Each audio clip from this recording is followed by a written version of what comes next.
Thanks a lot, Oliver. You know, many of you are talking about this all night into the morning on Twitter and Facebook. Let's head right over to Alin Hong. Alin, some of the people with the largest voices, the biggest voices in our country are still talking about this right now. Right, absolutely, Brooke. On Twitter and Facebook, people are capturing and sharing moments from protests across America. Tweeters are documenting what's happening in their towns and have been reacting to the announcement. Celebrities are also taking to Twitter and Instagram to share their opinions.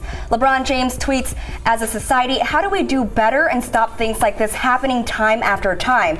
Adrian Peterson is also talking Ferguson on Twitter. He writes, "The grand jury decided not to indict me too, but that changed a week later. Maybe, but not likely in this case." He's talking about a grand jury in Texas indicting him for child abuse.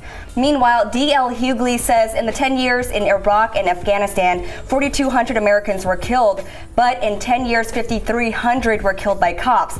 Apparently, a badge is the new WMD. And on Instagram, Rihanna posted this pic of a protester.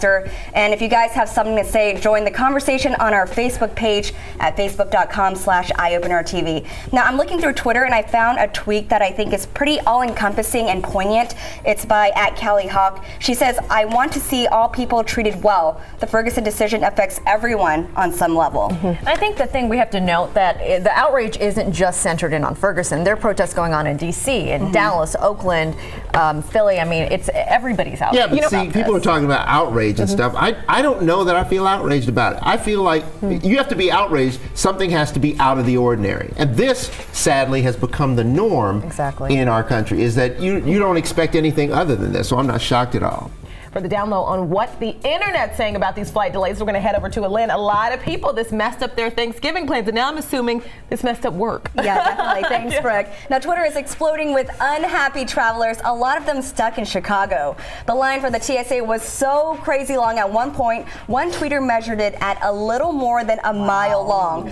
With the hashtag, seriously? Of course, right? Now, meanwhile, Giraffage tweets, "Stuck at an airport and they're playing Christmas songs on repeat. Is this a nightmare? Kill me right now." And E. Brinkster is totally humble bragging. He says, 5-minute security line at Midway on a Sunday night after Thanksgiving thanks to TSA pre-check. We're sure he got a lot of dirty looks giving that line.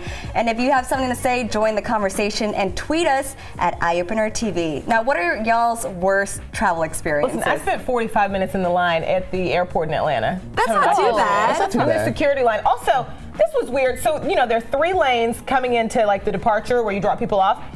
We were in line waiting outside for like 10 minutes and we're like, there must be like, what's going on? There's like a traffic block. No, it's a police officer in the middle lane with his car and he's standing out directing traffic, but he's causing the traffic block with his car blocking the whole lane, because as soon as you get past him, you get back in that lane and it's just like, what are you doing? He's watching for stuff. What are you doing? He's watching for stuff. What are you doing? Go get out.